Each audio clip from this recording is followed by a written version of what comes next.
In this comparative study, I will be discussing the narrative arc of the male ego between two biographical drama films, those being Citizen Kane, a 1941 film directed by Orson Welles, and The Social Network, a 2010 film directed by David Fincher. The book, A Dictionary of Film Studies by Annette Kuhn et al., depicts a biographical film as a film that tells the story of a real-life person, often a monarch, political leader, or artist. Indeed, both of these films offer a closer look at a real-life person, in the case of The Social Network, and a fictitious person based on several real-life figures, in the case of Citizen Kane.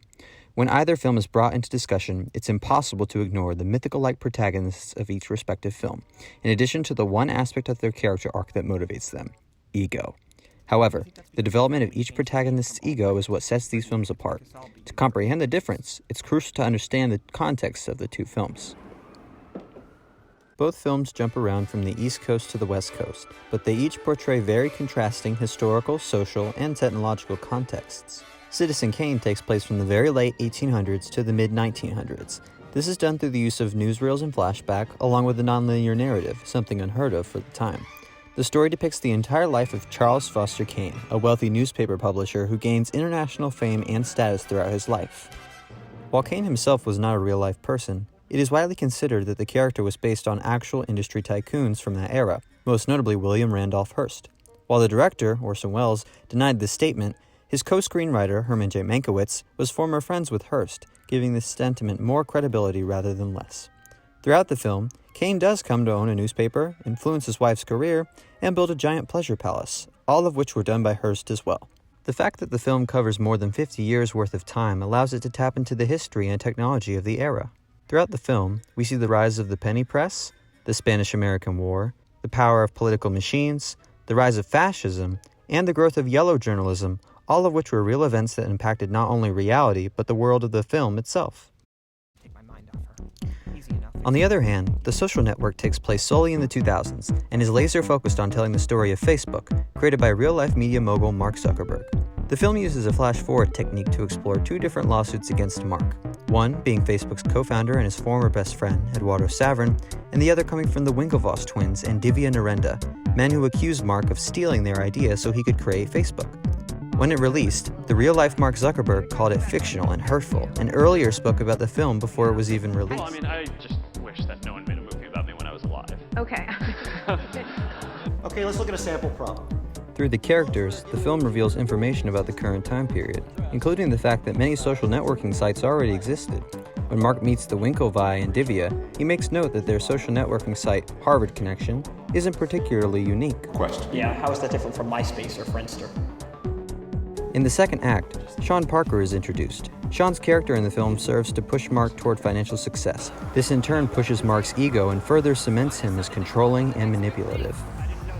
Similarly, as Kane's newspaper empire grows, his subordinates worship him like a god, throwing parties and celebrating his excellence. This pushes Kane to make all decisions for himself and put the well-being of others aside if it means he won't be able to accomplish his own goals.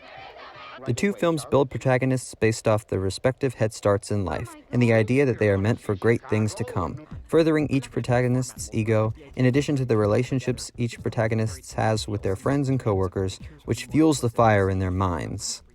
In Citizen Kane, Kane's initial personal influence and subsequent ego burst is driven by his newfound control of the New York Enquirer. He cements himself as all-important and overwhelmingly necessary for New York when Mr. Thatcher tries to stop him from publishing altogether. On the other hand, I am the publisher of the Enquirer. Kane attempts to justify his massive ego with his personal declaration of principles, though Jedediah and Mr. Bernstein see through it. You don't want to make any promises, Mr. Kane, you don't want to keep. These will be kept. Overall, Kane wished for the world, and he was given it, according to his former friend Jedediah. Anybody ever had so many opinions? But he never believed in anything except Charlie Kane. He never had a conviction except Charlie Kane in his life. During Kane's speech at Madison Square Garden, his campaign backdrop is a large portrait of his face with his last name above it. The low-angle shots of Kane emphasize his control over the crowd in the heat of the moment. The blending of optical printers and matte drawings convey the crowd with a light shining through the image, creating the illusion that thousands of people are here to watch Kane speak. Kane's own son remarks about his father in this scene. Mother, is Pop governor yet? Not yet, Junior. Kane has manipulated all into trusting him and loving him, just like Jedediah recalls. His ego is reaching an absolute climax. Jim Geddes has something less than a chance. Whenever Kane's defeated in any way, he refuses to let it past him. Once the word gets out about Susan's panning reviews, she yells at Kane, cursing that she ever had to start singing in the first place. Kane, who is slowly losing his grasp on his people and himself, lashes out at Susan, his ego officially damaged by his own wife, as he looms over her and shrouds her in darkness. In The Social Network, Mark's personality and key intellect is introduced through his girlfriend, Erica. In the opening scene, Mark tells Erica a statistic about the number of genius IQs living in China, seemingly only to transition to talking about him and his perfect 1600 on the SAT. While Erica is seemingly interested in his SAT score, Mark is blatantly ignoring her and instead wondering about what he can do to branch out socially at Harvard. By the first few exchanges of dialogue, it's easy to see that Mark is academically gifted, somewhat socially awkward, and wants to distinguish himself from his classmates. At the end of the scene, when Erica breaks up with Mark, she hits his fragile ego where it truly stings. Because you're an asshole. This sets the tone for Mark's character and his entire arc for creating Facebook. Throughout the film, Mark maintains an antisocial personality, yet still harbors on being confrontational. Mark trusts himself and those he knows have his best interests in mind. Just checking your math on that. Yes. I got the same thing. Whenever his reputation or status is on the line, he's there to defend it with pride and boastfulness. I don't think I deserve your attention. I think if your clients want to sit on my shoulders and call themselves tall, they have a right to give it a try, but there's no requirement that I enjoy sitting here listening to people lie. These reasons are exactly why Mark creates FaceMash, the predecessor to Facebook. Much like Kane, Mark believes he is above all authority and refuses to concede to anyone without a fight. As for any charges stemming from the breach of security, I believe I deserve some recognition from this board. Despite his best efforts, Mark is still a geek at heart and will never have the charisma or personality that someone like Kane has.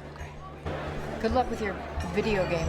While Mark can be compared to him, Sean Parker more accurately fits the description of Charles Kane. When introduced, Sean is already a successful entrepreneur and clearly has an established ego. I just slept with Sean Parker. You just slept on Sean Parker. In addition, he has the one thing that Mark doesn't have: confidence. What are you? Sean is what drives Mark to expand. Broke.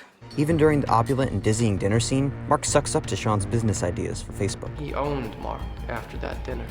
Once Mark makes the decision to move to Palo Alto for the summer, he holds an extravagantly grueling competition to find interns. Much like the Phoenix Club made pledges stand out in the freezing cold and remove their clothes, Mark makes his pledges hack for his own amusement, and for their BAC.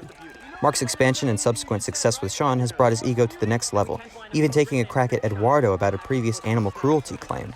You're right. A more relevant test might be seeing if they can keep a chicken alive for a week. Mark's ego and desire to be accepted by his peers directly correlates to the central tension of the film, that being his friendship with Eduardo. From the very beginning, Mark uses Eduardo for his own purposes. Do you think this is such a good idea? I need the algorithm. I need the algorithm.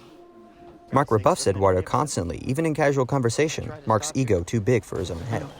How do you do this thing where you manage to get all girls to hate us?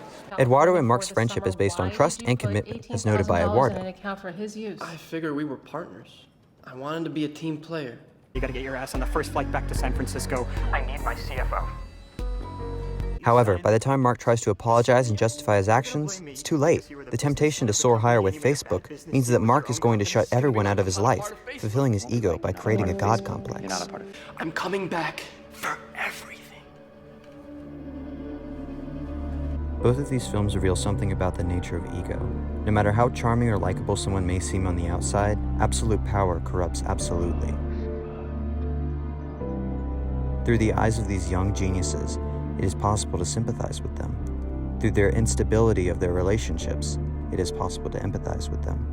And through the lens of a biographical drama, it makes it that much more challenging to firmly separate the fiction from the reality.